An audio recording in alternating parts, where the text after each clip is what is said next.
Isang mapagpalang umaga, tanghali, gabi, o kung anong oras nyo man ito napanood.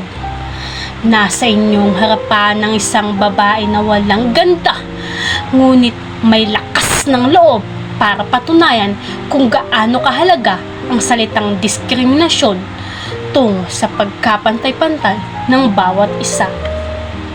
Ang bawat sulok ng mundo'y mayroong diskriminasyon. Ang mga tao'y nahati sa mga kategorya at posisyon. Mga taong tinatanggap at may mga taong tinatapakan. Ang pagkakaiba't iba't pagkakapantay-pantay ay hindi nabibigyan ng halaga. Ang mga babae at kalalakihan ay hindi pantay ang turing na kapag babae ka, ika'y mahina lamang at kapag lalaki ka, ika'y malakas. Hindi ba pwedeng ang mga babae kahit may hina ay may kakayahan at talino tulad ng mga kalalakihan? Hindi lamang sa kasarian nagkakaroon ng diskriminasyon, gayon din sa kung ano ang iyong kulay ng balat, relihiyon at iyong pinagmulan. Kulay ng balat na kapag maitim ka, ika'y masamang tao. Relihiyon kapag iba ang aral ng Diyos sa inyo, iisipan ka na agad na salungat ang relihiyon na iyong sinasalihan.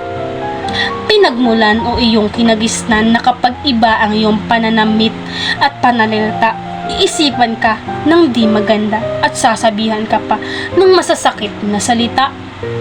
Ilan lamang yan sa mga diskriminasyon na ating nararanasan na pwede namang hindi na mangyari pa.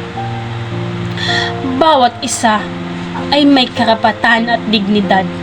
Pagkakaiba ay dapat tanggapin at igalang.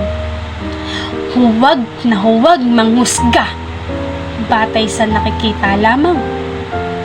Diskriminasyon ay hadlang. Pagkakaisa, pagmamahalan at pantay na tingin sa isa't isa ang kailangan. Ang pagkakapantay-pantay ating ipaglaban upang ang mundo maging tunay na malaya at makatarungan. Kaya't halina't tayo'y kahit isa pa lamang tayong estudyante, ating isulong ang pagtigil ng diskriminasyon tungo sa pagkapantay-pantay ng bawat isa.